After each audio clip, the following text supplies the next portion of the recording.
বাচ্চাদেরকে আপনারা গোসল করায়া এই শীতকালে খালি গায়ে বারান্দায় দাঁড় করায় শুকায়েন না। এই বাচ্চার উপর কারো বদনজর বললে বাচ্চাটার ক্ষতি হয়ে যেতে পারবে।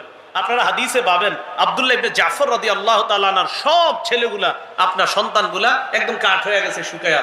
আসমা বিনতে উমাইস রাদিয়াল্লাহু তাআলা আনহা, হযরত জাফর, আব্দুল্লাহ ইবনে জাফর না, শুধু জাফর, জাফর রাদিয়াল্লাহু তাআলা আনহুর বিবি, উনি ওনার সন্তানগুলা নিয়ে নবীজির কাছে আসছে। নবীজি বললেন, কি ব্যাপার, এদের এই অবস্থাটা? তো জাফর রাদিয়াল্লাহু তাআলা আনহুর বিবি আসমা বিনতে উমাইস কিন্তু এই কথাটা বলছেন, ইয়া রাসূলুল্লাহ, মনে হয় কারণ নজর লাগছে, বদনজর। বদনজর এটা হক, নজর যে আপনার উপরে ক্ষতি করতে পারে এটা সঠিক কথা। তো এই জন্য সবার সামনে দেহ খুলে গোসল করাটা এটা আসলে কিন্তু ঠিক না। আপনি একটু ঢেকে ঢুকে গোসল করা, আড়ালে গোসল করার চেষ্টা করা। বাচ্চাদেরকে আপনারা গোসল করায়া এই শীতকালে খালি গায়ে বারান্দায় দাঁড় করায় শুকায়েন না। এই বাচ্চার উপর কারো বদনজর বললে বাচ্চাটার ক্ষতি হয়ে যেতে পারে।